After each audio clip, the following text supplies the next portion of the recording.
Le Japon, communément appelé pays du soleil levant, se trouve sur un archipel à l'est du continent asiatique. Véritable pays de contraste, il fascine par son attachement aux traditions et par son ouverture continuelle à la modernité. Pour l'œil occidental, le Japon se révèle toujours plein de surprises. Sa capitale, Tokyo, est la plus grande ville du monde. Elle possède la plus grande aire urbaine. 2 fois rayée de la carte, 2 fois incendiée, elle renaît toujours de ses cendres. Son paysage urbain a tout de même su garder des traces de son histoire, bien qu'il ait continué d'évoluer à travers les âges.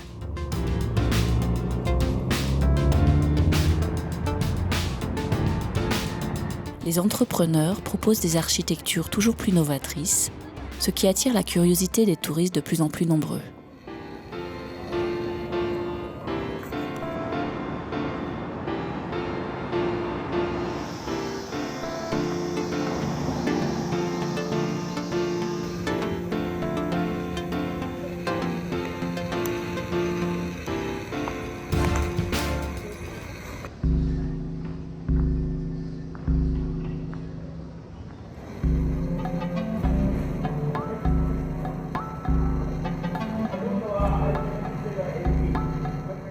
À l'origine, le judo est un art martial développé au Japon à partir de techniques de saisie de l'ennemi pour lui infliger une défaite sur les champs de combat. De nos jours, au Japon, le sport fait partie intégrante du cursus scolaire. Il y est très rare de trouver des clubs privés. Les cours de judo de l'université de Tokyo sont donnés par des professeurs qui ne tolèrent aucun manquement aux règles. Ils prodiguent leurs cours d'une main de fer. Les élèves s'entraînent au minimum 2 heures par jour, du lundi au samedi. Ce sont d'ailleurs souvent d'anciens élèves qui permettent aux cours de subsister, car c'est eux qui les subventionnent.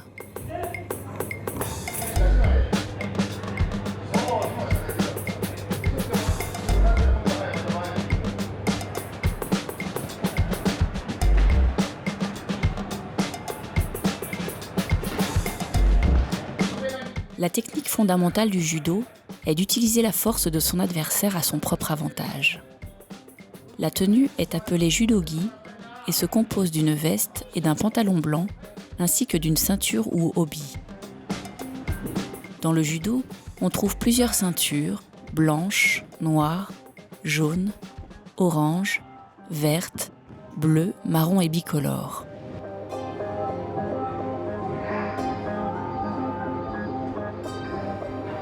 La ceinture noire comprend plusieurs grades appelés dan. Ces derniers vont du 1er au 5e dan.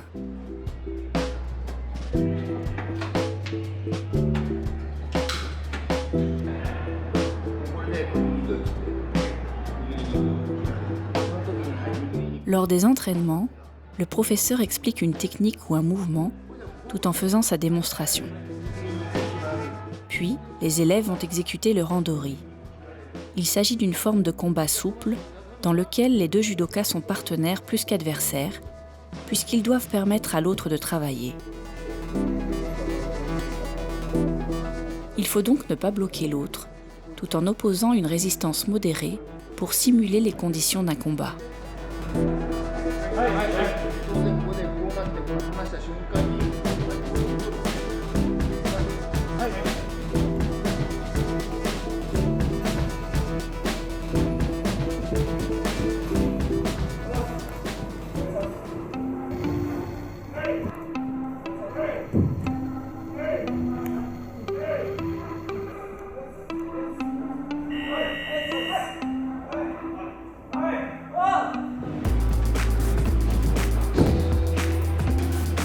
Randori est un mot qui signifie « libre exercice ».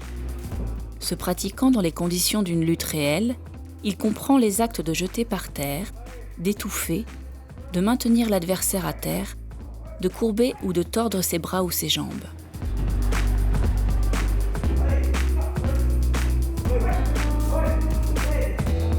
Les 2 combattants peuvent se servir de n'importe quel procédé, pourvu qu'ils ne se blessent pas l'un l'autre et qu'ils respectent les règles du judo, qu'elles soient sur le papier ou tout simplement éthiques. Le randori se réalise toujours sous l'œil du professeur qui reste disponible, toujours prêt à aider, corriger et conseiller celui qui vient le solliciter.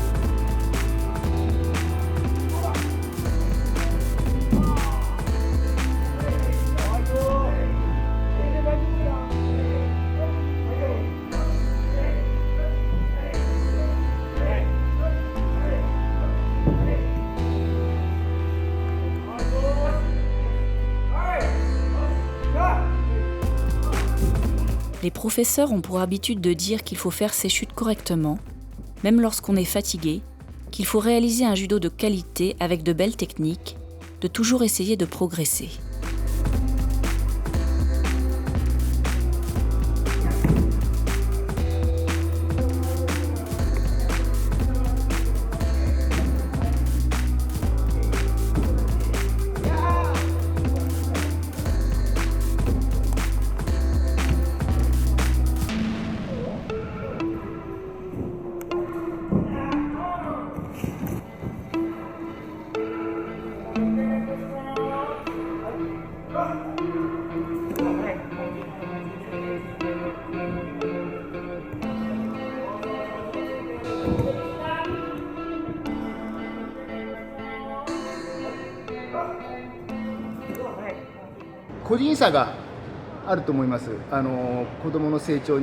Chaque enfant développe sa technique à sa vitesse. Il n'y a pas vraiment d'âge pour commencer. Pour certaines techniques en particulier, plus on est jeune et plus on apprend vite. Mais à l'entraînement, que ce soit dur ou amusant, il ne faut pas forcer inutilement, surtout quand on est petit. Il faut laisser les enfants s'amuser, par exemple en leur faisant suivre d'autres cours de sport en parallèle du judo.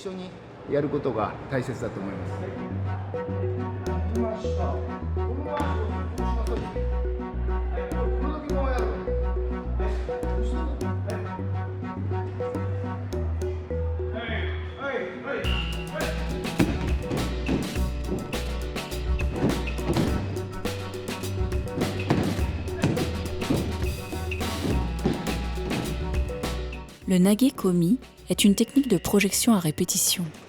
Elle permet de travailler ses prises en projection sans être en situation de combat. Dans le même temps, elle permet d'apprendre à positionner son corps dans la chute. C'est donc une technique qui permet un apprentissage pour celui qui projette comme celui qui est projeté.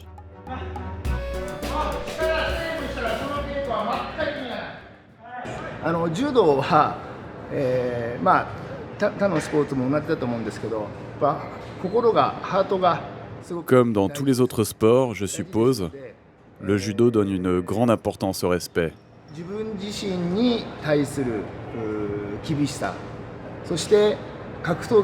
C'est vrai, on parle souvent de la rigueur en soi. Et puis, comme c'est un art martial, le respect envers l'autre est très important.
Si l'entretien du tatami est assez facile, époussetage régulier et nettoyage occasionnel avec un chiffon humide, il n'en reste pas moins important.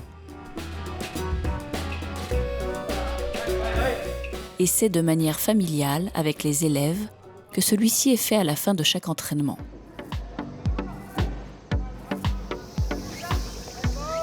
Au Japon, les après-midi sont souvent dédiés au sport. D'ailleurs, tous les élèves en pratiquent un.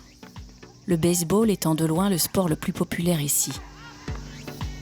Même si depuis quelques années, il ne déchaîne plus autant les passions, il reste malgré tout une discipline fortement appréciée.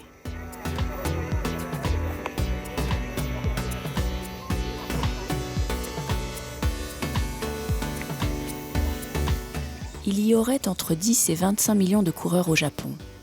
La course à pied y est un mode de vie en soi. Autrefois, il était rare de rencontrer d'autres coureurs en ville. Quand cela arrivait, ils pratiquaient uniquement dans des endroits comme des parcs ou des jardins.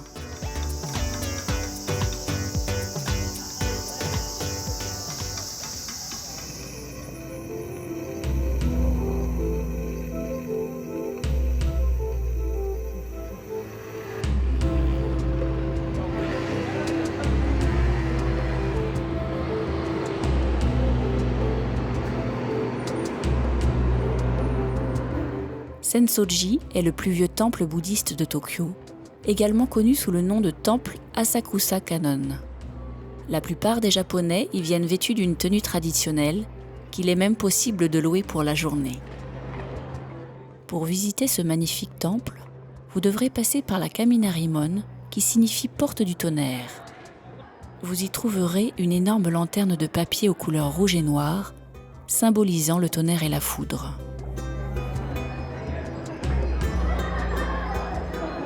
Une fois entré, vous passerez par une longue allée marchande appelée Nakamizedori, qui joint la majestueuse porte Kaminarimon au bâtiment principal du temple. Il paraîtrait que depuis des siècles, les commerces se battent entre eux pour vendre leurs produits au prix fort. Les visiteurs ont l'embarras du choix, entre stands de nourriture et boutiques de souvenirs populaires, près de 90 magasins se succèdent sur 250 mètres. Le tout ouvert sans interruption et jusqu'en soirée.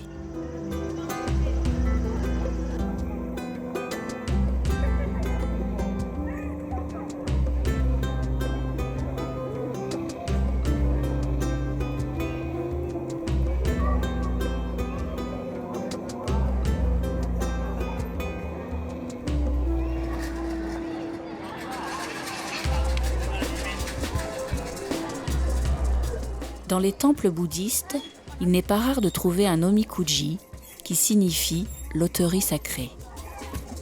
Après avoir inséré une pièce dans une machine, on récupère un papier sur lequel est écrit une prédiction.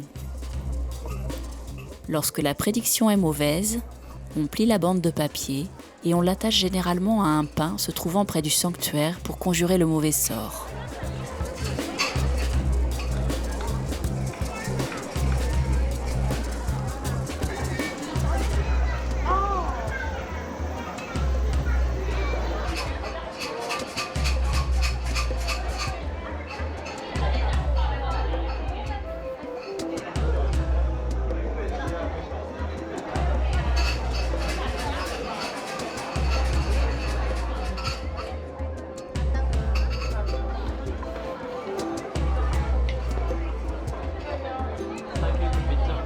Sur l'une des places du temple, se trouve un brûleur d'encens dont la fumée est réputée guérir et apporter la fortune.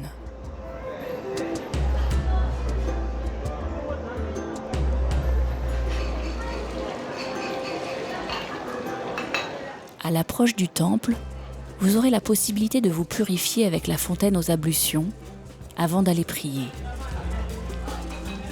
Une ablution est une purification rituelle de certaines parties du corps, ici la bouche et les mains, avant certains actes religieux. L'eau est un symbole de purification présent dans de nombreuses religions.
Il est agréable de se promener dans le jardin de l'Est, aussi appelé Higashigi-yoen, ou encore les parcs Kitanomaru et Shidori-gafuchi qui arborent le palais impérial, autrefois le château d'Edo.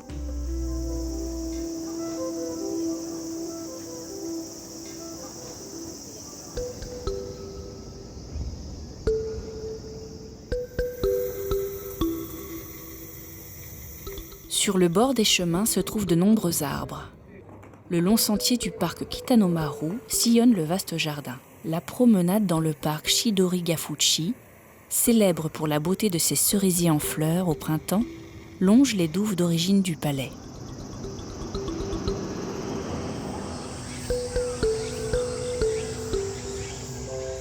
Les visiteurs apprécient fortement ces jardins pour s'y reposer ou pique-niquer sur les grandes étendues d'herbe et contempler de beaux spécimens de cerisiers.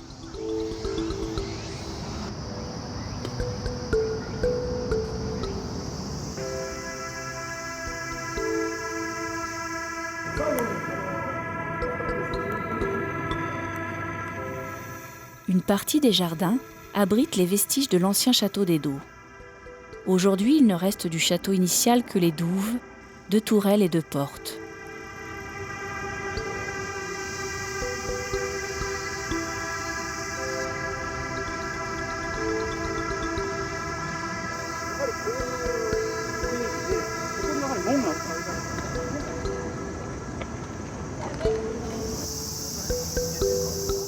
Pour accéder à celui-ci, il faut passer par le Nijubashi, un très joli pont à 2 arches, qui mène à l'entrée principale, ouverte au public à certaines occasions.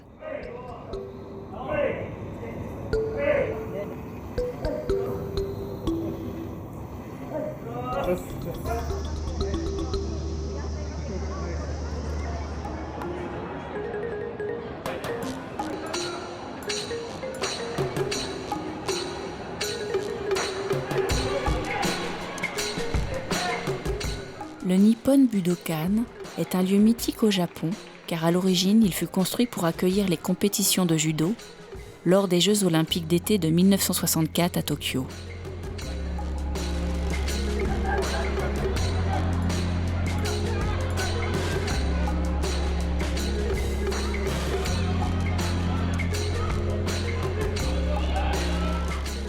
Avec une capacité d'accueil de 15 000 personnes, le Nippon Budokan avait avant tout été construit pour les compétitions d'arts martiaux.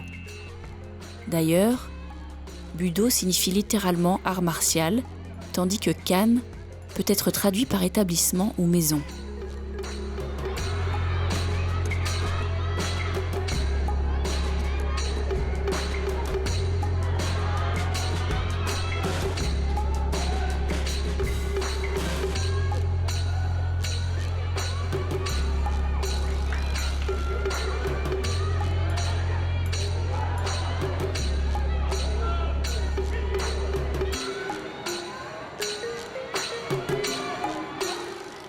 D'une manière générale, toutes les compétitions en dehors de celles des lycéens et étudiants qui ont lieu au Tokyo Budokan se déroulent comme ce tournoi régional au Nippon Budokan. Pour différencier les judokas, ces derniers mettent une ceinture supplémentaire. Elle est rouge pour le premier appelé et blanche pour le second. Aujourd'hui, les mentalités ont évolué et les compétitions ont été ouvertes à d'autres styles de sport, comme le catch, le kickboxing et le K1. Même si l'on s'éloigne des sports de tradition, le Nippon Budokan reste une référence pour les compétitions d'arts martiaux. Pour preuve, il a une nouvelle fois été désigné pour accueillir les épreuves de judo aux Jeux olympiques de 2020, soit 56 ans après sa première participation.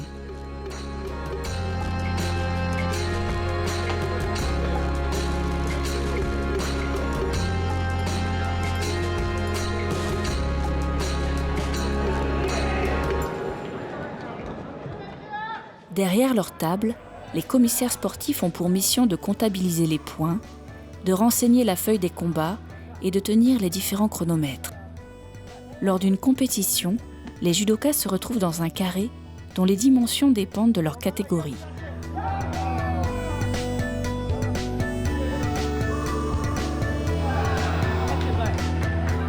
Les juges qui surveillent le combat sont assis au coin du tapis et donnent des informations complémentaires à l'arbitre.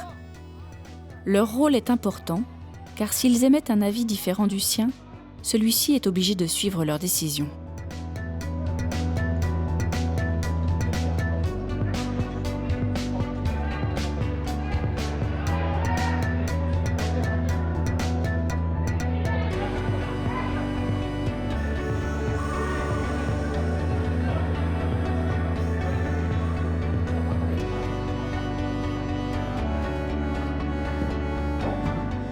Avant d'entrer sur le tatami, les judokas peuvent se concentrer ou se détendre dans une pièce à part.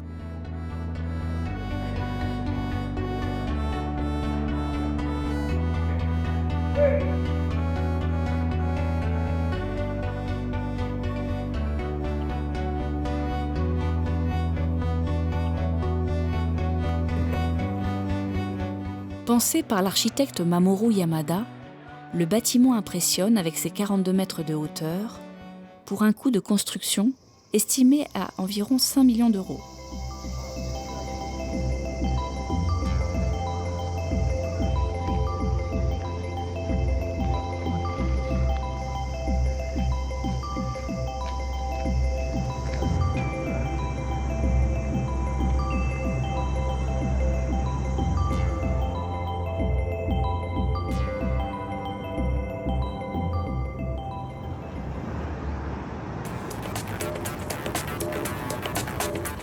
L'horloge symbolique du grand magasin japonais Wako domine le carrefour principal du quartier de Ginza. Situé dans l'arrondissement de Chuo, il est parfois surnommé le Champs-Élysées japonais. Cela s'explique par les magasins de luxe, les galeries d'art, les restaurants et cafés haut de gamme qui agrémentent l'agglomération. Beaucoup d'enseignes du luxe mondial, en particulier françaises, se battent pour s'y installer et s'y faire une place. Lors d'une balade à Ginza, vous aurez la possibilité de faire du shopping dans des magasins et showrooms de marques prestigieuses telles que Dior, Cartier, Louis Vuitton et même Chaumet.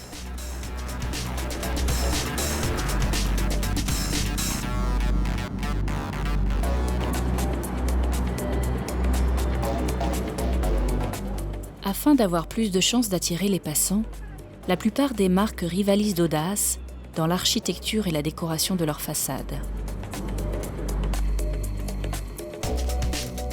Inaugurée en 2012, la tour Tokyo Skytree a fait énormément d'ombre à la Tokyo Tower, qui était un des monuments incontournables pour les voyageurs.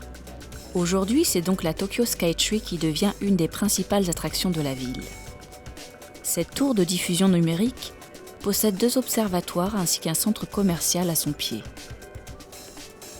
Elle est l'une des plus hautes tours du monde, avec un point culminant à 634 mètres. Quand le temps le permet, on peut y apercevoir le mont Fuji. L'architecture de Tokyo a grandement été façonnée par son histoire.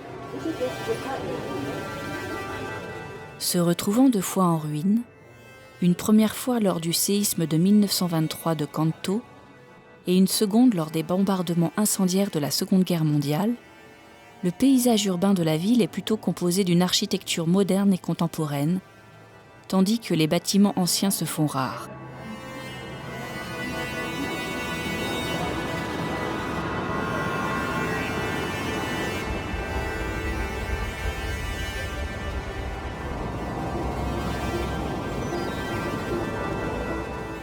Le créateur du judo, Jigaro Kano, fonda le premier Kodokan en 1882 avec une salle ne contenant que 12 tatamis.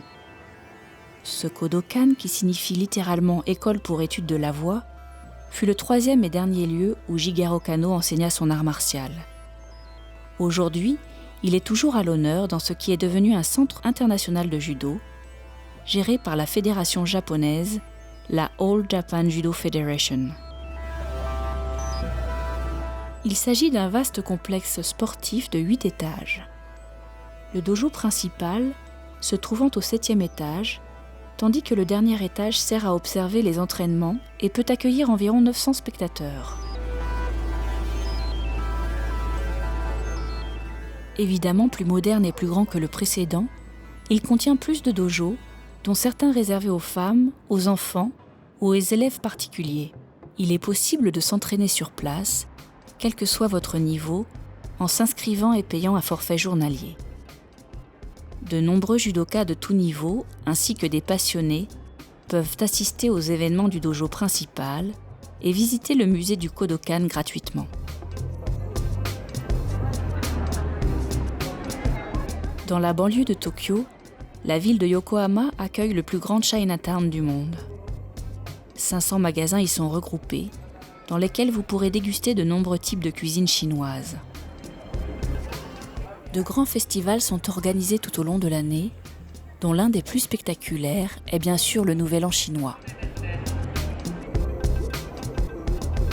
C'est l'ouverture du Japon au monde, au milieu du XIXe siècle, qui a amené à Yokohama de nombreux Chinois et qui a fait de ce Chinatown un lieu si impressionnant.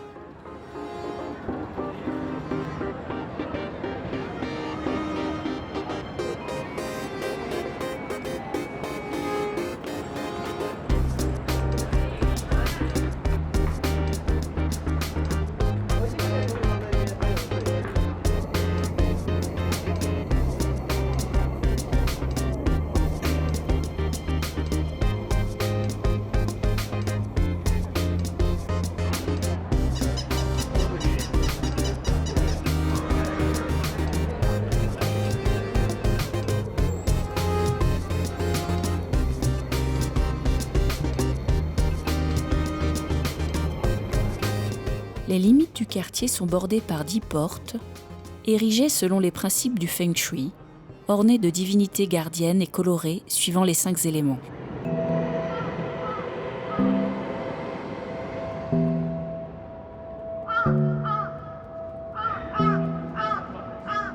Derrière le Mitsubishi Dojo, il y a une grande histoire d'amour pour le kendo qui commence en 1912, quand Koyata Iwasaki, président de Mitsubishi Limited Corporation Partnership, construisit un kendojo sur son domaine de Surugadai et invita Akudo Nakayama, le plus grand maître de kendo de son époque, à devenir le maître de son dojo.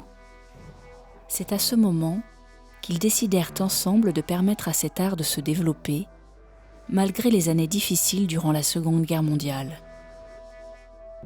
Au fil du temps, le bâtiment a été reconstruit à plusieurs endroits, mais il assure toujours sa fonction première de kendojo.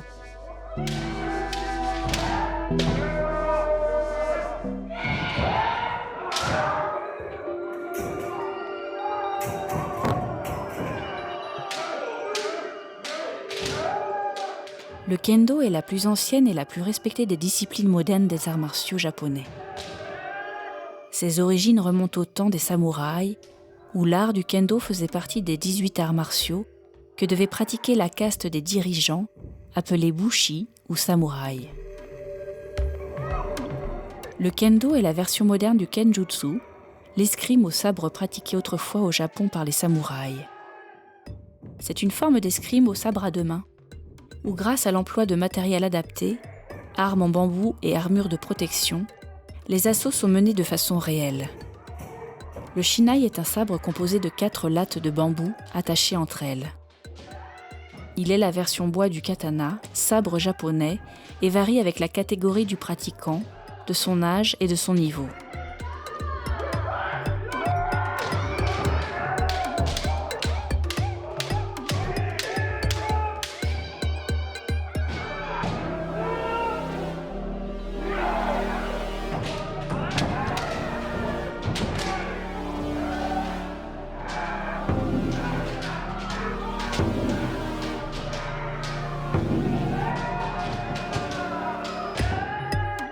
Le kie est un cri obtenu par une forte expiration ventrale.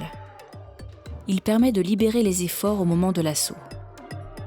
En kendo, on enseigne aux débutants à crier le nom de la partie visée par la frappe afin de le développer. Au fil de la progression de l'élève, le kie sera remplacé par un cri plus personnel.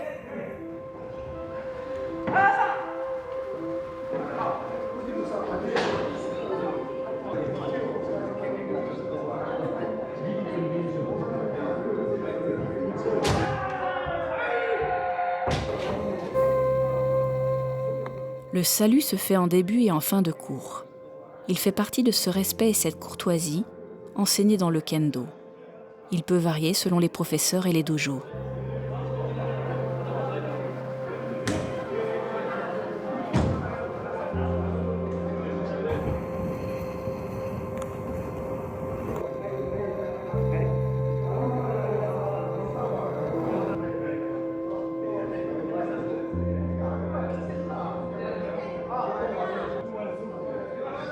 À la fin des cours, les élèves vont voir les maîtres pour leur demander conseil afin de s'améliorer.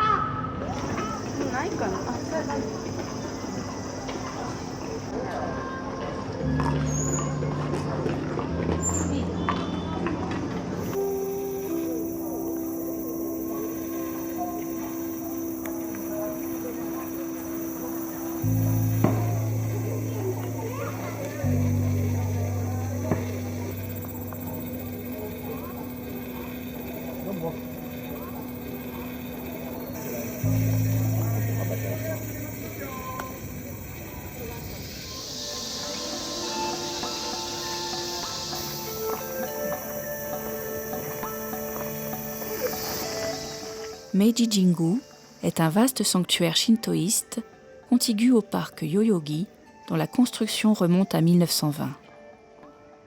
Il fut édifié en hommage à l'empereur Meiji et à l'impératrice Shoken.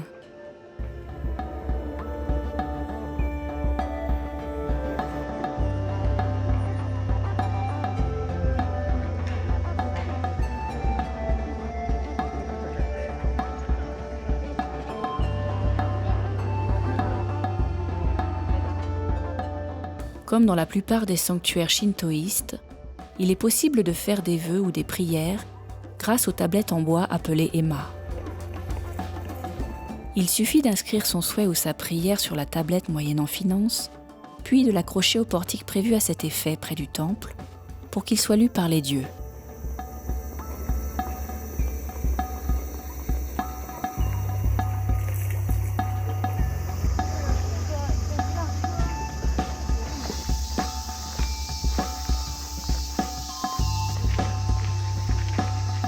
Au milieu de plus de 100 000 arbres, le sanctuaire donne l'impression de ne plus être à Tokyo.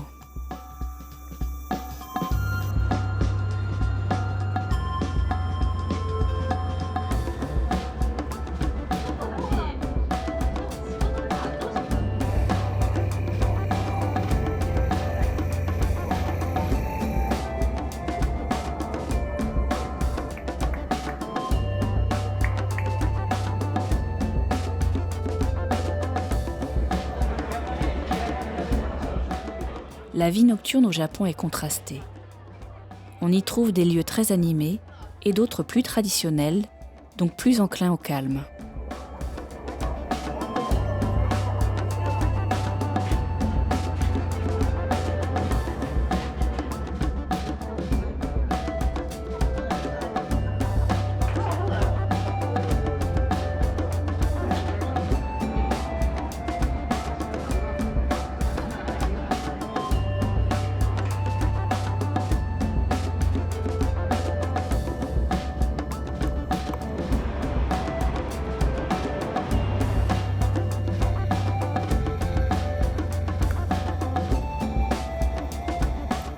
La nuit tombée, on peut y faire des expériences insolites, comme les visites de certains temples et autres lieux d'intérêt, qui sont magnifiés par les diverses floraisons et un éclairage subtil.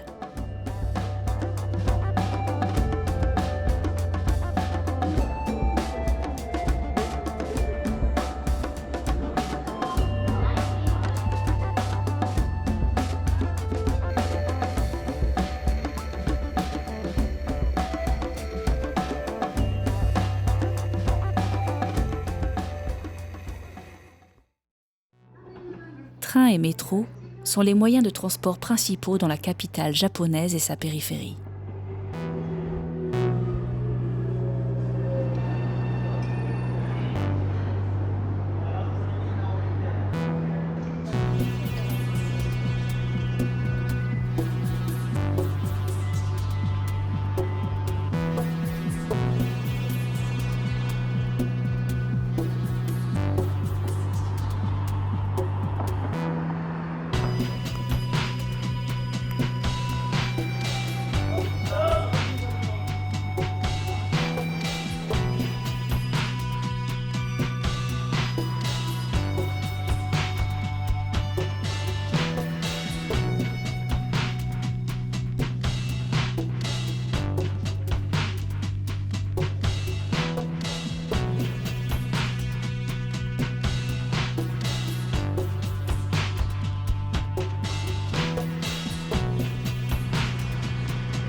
Comme pour l'université, le sport fait partie du cursus scolaire au lycée.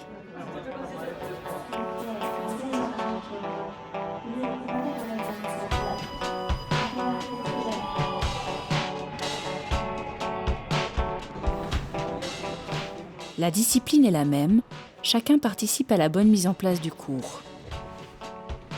Le but de Jigoro Kano n'était pas d'enseigner des techniques d'autodéfense, mais de créer une discipline éducative.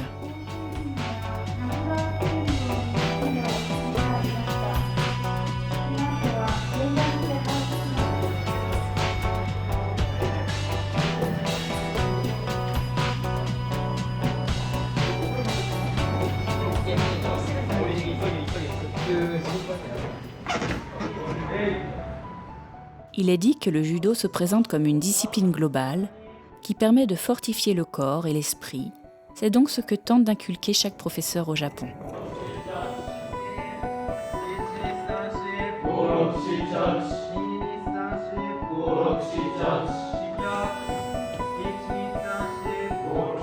Les entraînements commencent de manière générale par des étirements à froid et des échauffements musculaires.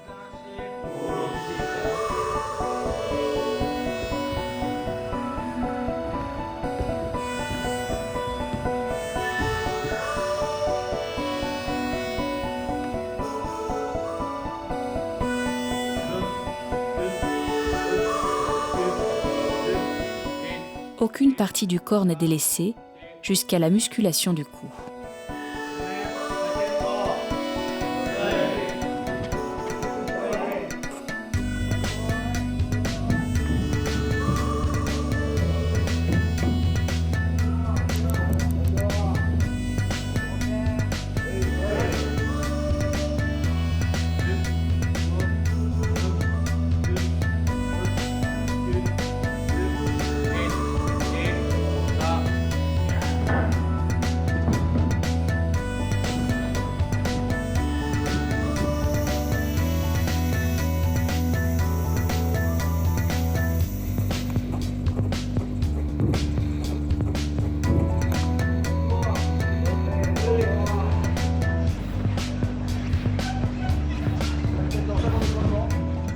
Avancer à l'aide de ses bras le ventre au sol est un des nombreux exercices que l'on retrouve dans les cours de judo et qui ont été écrits par le maître Daigo, 10e dan, en 1970. Depuis l'apparition de son livre, aucun des 15 exercices qu'il contient ne semble avoir changé. On les pratique quasiment tous avec parfois quelques autres mouvements.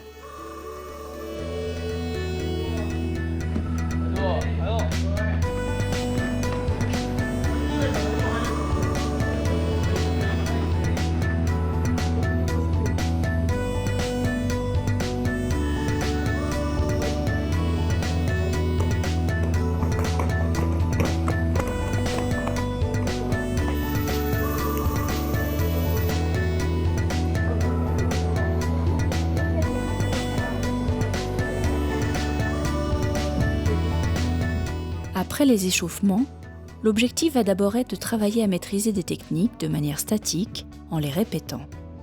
C'est le uchikomi en japonais. On y réalise les 2 premières phases de la prise, déséquilibre et placement, sans exécuter la projection. C'est un travail en série qui permet d'améliorer l'exécution et la vitesse.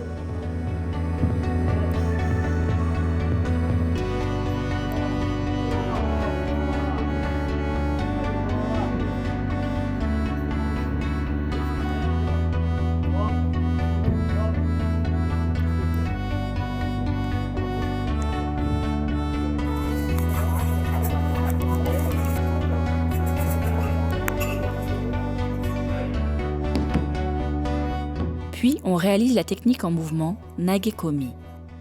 Ce travail demande beaucoup de coordination dans le corps et de la patience, car il est possible de répéter des milliers de fois le même mouvement sans pour autant le maîtriser.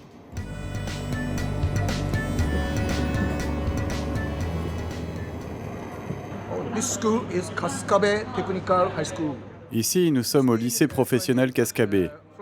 Cette équipe s'entraîne du lundi au samedi, 2 heures par jour.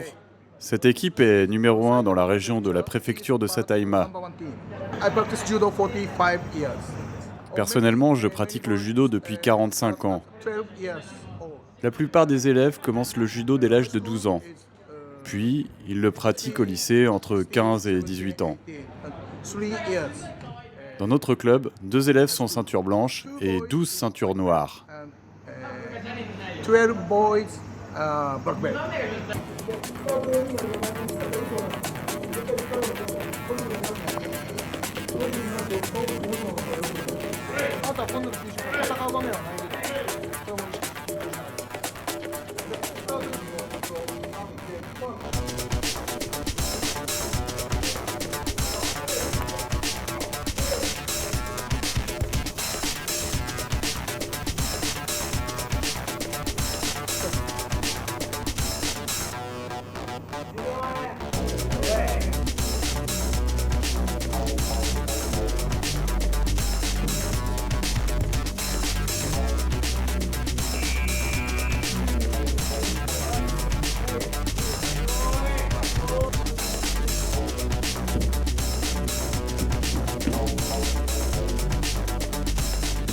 Le randori est un combat libre sans enjeu. Il ne se joue pas ou très peu dans la domination physique du partenaire. Le randori n'est pas un bras de fer monotone. Il permet de forger son esprit d'initiative et de progresser autant dans l'attaque que dans la défense.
Que ce soit debout ou assis, les 2 formes de salut sont utilisées pour marquer le début et la fin d'un cours, mais aussi le respect et la gratitude envers le professeur et ses partenaires.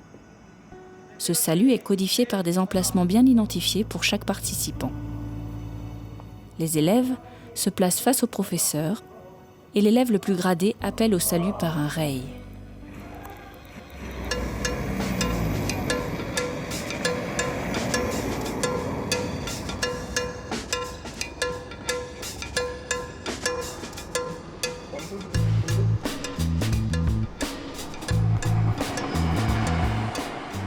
Le métro est un moyen simple et très pratique pour visiter Tokyo. De plus, le réseau ferré est tissé comme une immense toile d'araignée qui est prête à desservir toutes les visites envisageables.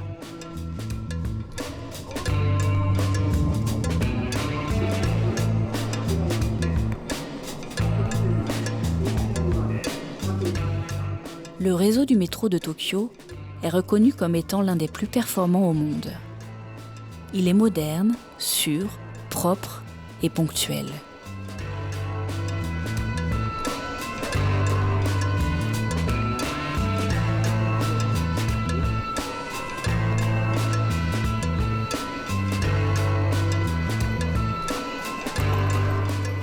Tout a même été conçu pour que vous puissiez vous repérer sans avoir à lire un mot en japonais.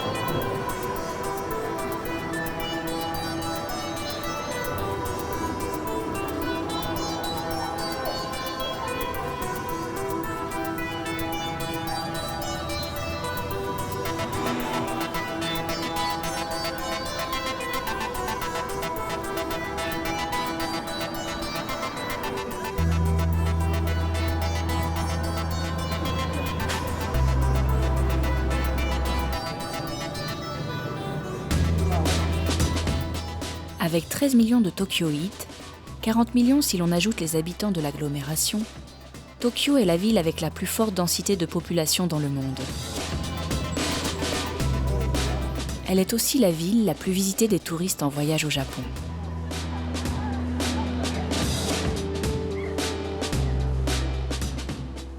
Son architecture sans pareille lui a été à la fois léguée et imposée. En effet, quand une partie de son histoire a pu survivre, l'autre a dû se reconstruire, parfois plusieurs fois. Cela a permis à Tokyo de rester toujours moderne et en accord avec son temps.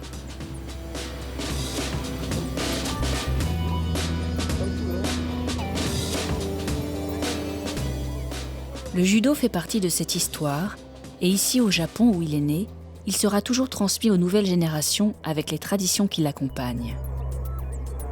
Et même si dans beaucoup de pays occidentaux, il n'est pas tout à fait enseigné de la même manière, si tous n'ont pas bien compris son message, le Japon reste fier de voir son art martial appris au plus grand nombre, avec le respect qui lui convient.